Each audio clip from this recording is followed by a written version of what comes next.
L'opinion se rappellera ces images tirées des archives les quartiers Kindia.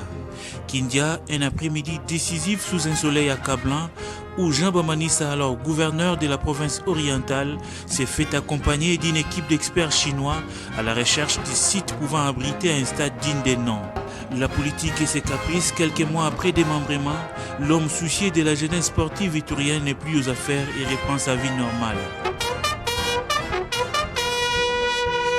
Élu gouverneur de l'Ituri plusieurs années plus tard, Jean Bamanissa revisite le stade Kindia en construction pour se rendre personnellement compte de l'évolution des travaux.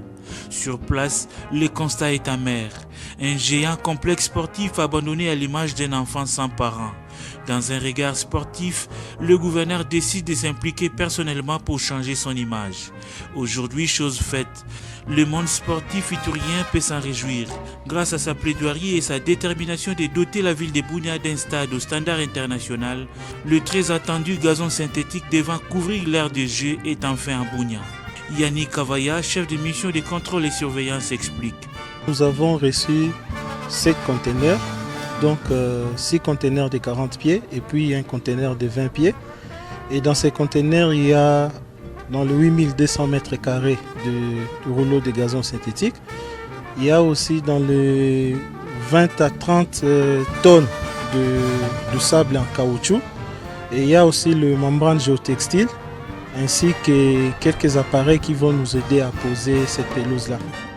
Au-delà des 10 000 places assises, le stade de Kindia offre la possibilité d'élargissement, affirme cet ingénieur civil de construction. Avec notre stade ici, on a la possibilité d'augmenter la capacité.